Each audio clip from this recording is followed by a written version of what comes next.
Hey guys, welcome back, it's Meg. Today we are going to be going over the way that Mistweaver triages as well as healing different damage patterns. I did a video very similar to this earlier in the season, but we have received a new ability as well as a lot of tuning passes on bosses as well as for the spec, so I wanted to go ahead and revisit it. First up we have Tantrum damage, and I think Hyrja is a perfect example of this for the Eye of the Storm ability. I'm using lessons, so I'm going to be using my Shaylins before the damage actually goes out, so I can get my buff, and then we pop GG as well as our personal defensive. You're going to be building and spending stacks, and then throwing these stacks of Enveloping Mist on the person with the least amount of health, or the person with no defensive, because they are definitely going to be the person with the least amount of health soon, especially for this boss. A lot of people have been asking about Shaylins and how it works in a situation like this, because in theory it sounds great, but in practice it's a little bit unfortunate in the sense that it's RNG. So if you're trying to use Shaylins as a heal, which it is a very large heal, but it is only 3 people, so there's a chance that the person that needs to heal the most won't actually get it, which is why I prefer to use lessons as well as using it preemptively, so I don't end up trying to play catch up on one single person if they happen to not get the heal. That allows us to stay ahead of the damage, as well as not having to worry about blowing additional defensives like Cocoon on people if they end up not getting the Shaylin's gift heal, and instead you can just play relatively normally, but you do have that buff from lessons. This one is only a 7 stack, but it should last for the duration of the storm, given that it's only an 8-second channel. Chi goes up as well as Dampen, and I Cocoon our Shaman because he does not have a defensive. I had the Expel Light, so I was a little bit late on my Chi, but it's fine, I can just use the end of it to top people after the last tick of the storm, as well as the Arcing Bolt. This boss will be much easier or harder depending on the comp that you have. If you have a bunch of squishy DPS like Shaman or Hunters, it's going to be a lot more difficult, whereas if you have things like Rogues, it's going to be a bit easier because of things like Cloak as well as Cheat. Tank also makes a somewhat of a difference. If you have a Holy Paladin, it becomes much easier. DK also is very nice for AMZ, but Holy Pally can provide a lot of off healing that you would not have with any other tank. Thankfully the boss is pretty scripted in the back and forth motion that you get, as well as the queuing on the Expel Light and the Arcing Bolt. That one is a little bit more in the air. I have seen some pretty nasty overlaps between someone getting Expel Light, it going off, and immediately getting Arcing Bolted, so there is some RNG, but it's typically pretty scripted. Once again, we have casted our gift early, and then we're going to send Chi. That is also revival because I was late on my cast. So this boss allows for a little bit of room for error, but not a whole lot in the grand scheme of things. You can be about a global late, maybe 2, but if it's any more than that, then you're probably going to have a bad time during the Eye of the Storm. And at this point you can just stay on the light side and not deal with any more eyes of the storm. You can use Fort Brew if your group ends up going back the other way, but depending on your route you may not have it for the first portion of Fenrir.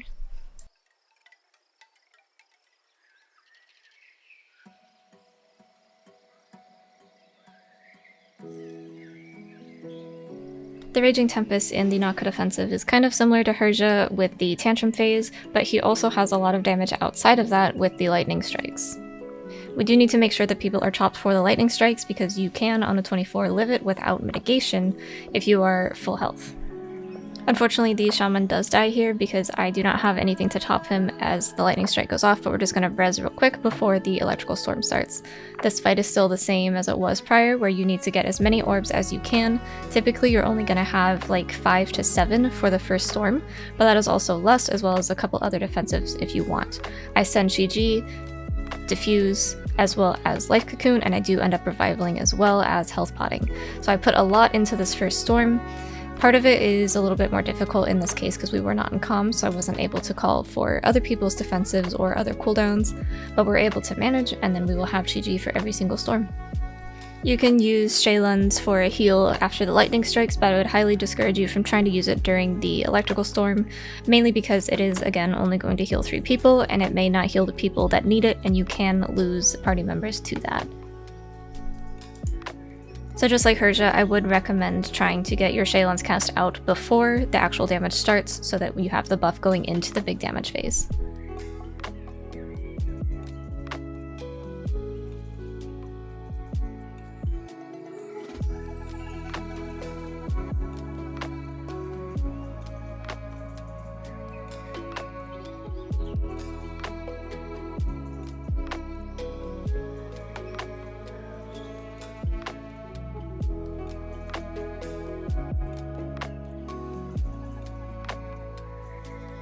Shaylens goes off here right before the electrical storm. I put down a new Fey line for Ancient Teachings, and then I pop Chi and start building and spending stacks. We do have AMZ down. The Shaman was trying to get into it, but we would have quaked each other, so that was probably some bad positioning on my part. And then, now that Chi is over, you can go ahead and Vivify Cleave. You can see some people are starting to use defensives, and just top people before the next lightning strike. We did have a couple of orbs go into the boss there at that point, which is why everyone got so low towards the end of Chi, and we had to rely on the Vivify Cleave. Typically, I haven't found myself needing to do too much Vivifying during that phase, and most of the hard casting actually comes during the lightning strikes and the orb gathering.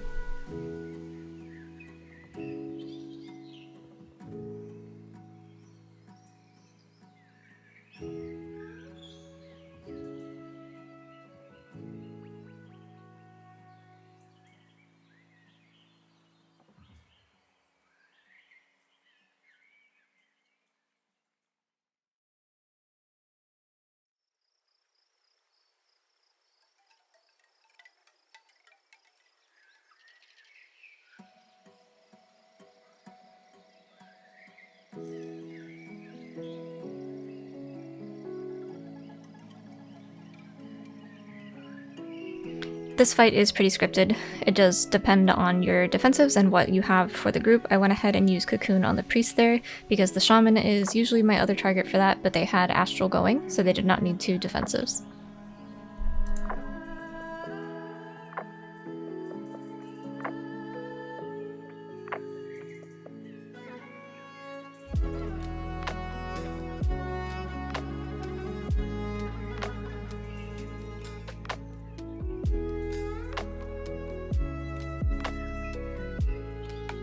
At this point, I'm kind of done picking up orbs outside of playing goalie, because I realize that we are not going to be getting another electrical storm, and you just want to be able to give all of the orbs to the DPS so they can kill the boss faster.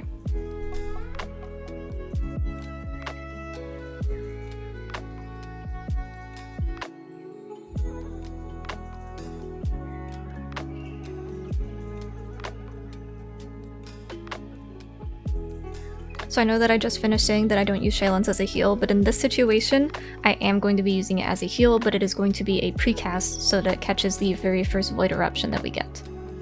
That is Shaylens, and then we're going to top the people with Chi that did not get healing. I'm going to drop the first Enveloping on myself. Since we are a melee heavy comp, it will hit everybody.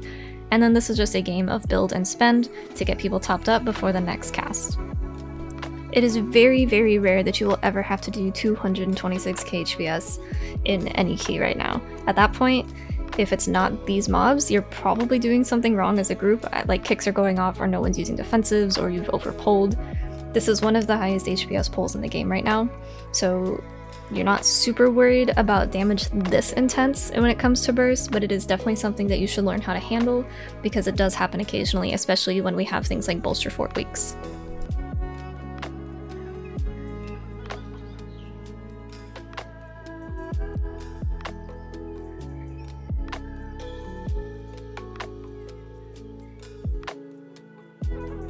Unfortunately, bolstering gets us here. I thought we were going to be able to kill it before it went off, but we did end up losing one person. If you're a range player, you cannot range it. I believe it's 40 yards, so that is something just to keep in mind.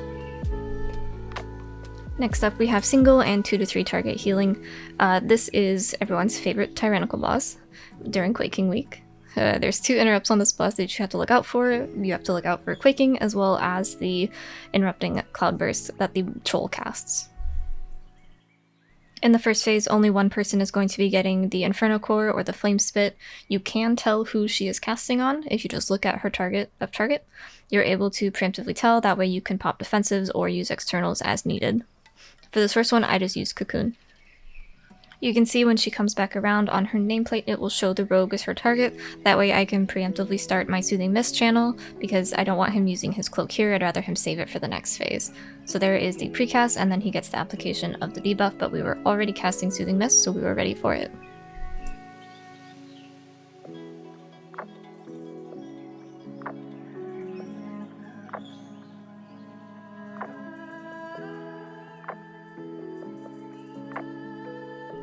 This is a boss that you want to be pretty good about keeping your hots up throughout the entire fight, just in case you get caught off guard with someone getting a flame spit or an extra stack by standing in fire, as well as healing back up from the maintenance healing from the interrupting cloudburst, or if people quick each other. It's just generally a good rule of thumb to keep your hots rolling no matter what you're doing.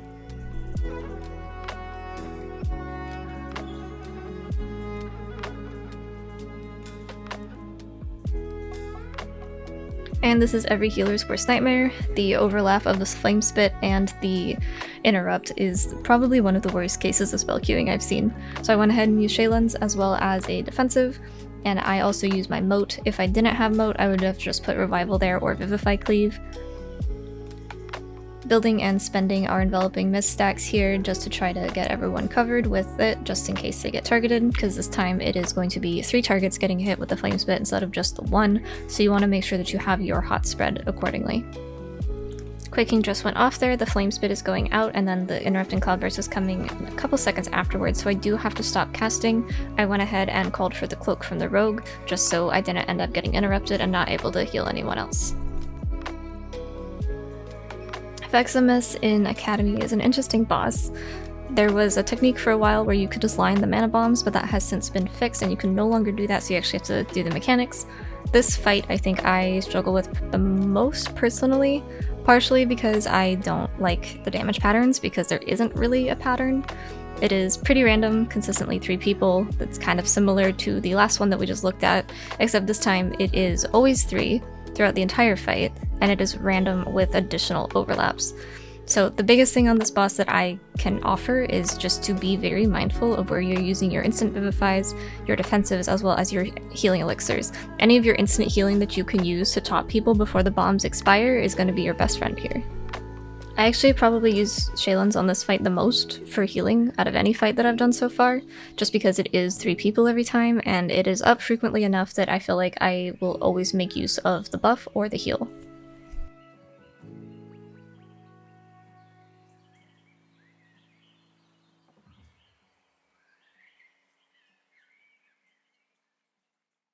There isn't a super clear-cut place where you're going to be able to use Chi-Ji to its full potential, mainly because you don't know if you're going to be getting the bombs and you have to end up leaving melee during your cooldown like here, and it gets a little frustrating, but it's definitely better than not using the cooldown at all, so even a bad Chi-Ji is better than no Chi-Ji, especially because this boss can be a little bit draining on your mana depending on your comp and depending on the overlaps that you get.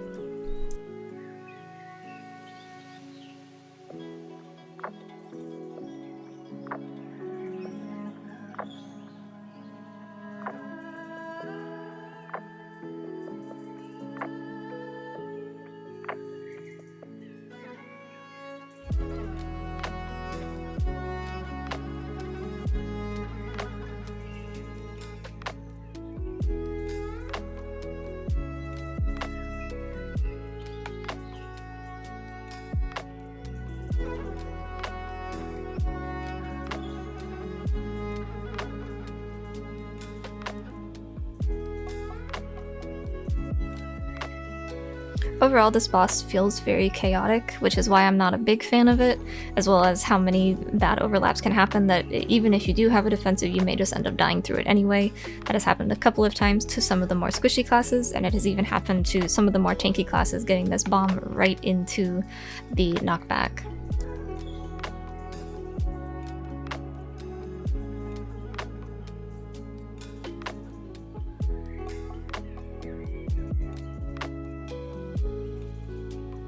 So this boss isn't nearly as hard as it used to be. He has changed quite a bit since the first time we looked at this. We have also received quite a few buffs to Awaken Phelan and Ancient Concordance, which means this boss is the most fun thing ever. Basically all you're doing is using Zen Pulse, especially if you have Zen Reverberation on, and Spinning Crane Kick. That will do all of your healing and all of your damage on this fight, and it is actually such a blast.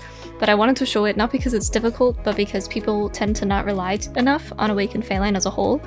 Academy, it is consistently my highest healing ability overall. Most of it comes from the tree boss and the tree boss trash in the room. So I did just want to kind of show this to give you guys an example of where Awaken Phelan really shines, especially on a tyrannical setting.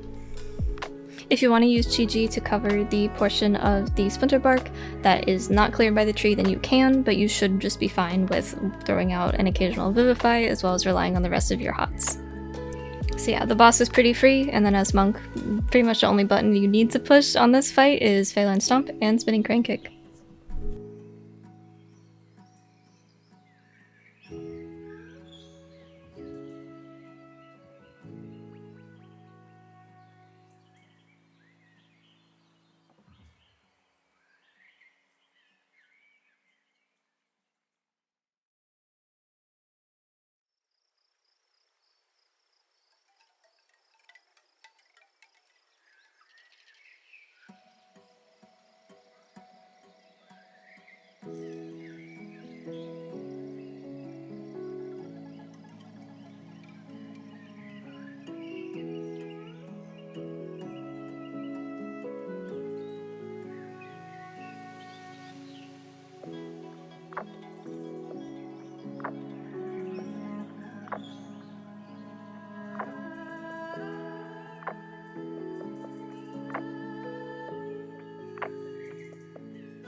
And this is all I have for you guys this time. I hope that this video was helpful, and I hope that kind of being able to see things later on now that everyone's more familiar with mechanics, as well as taking the buffs into consideration, has been helpful. So I will see you guys in the next video. Thanks for watching.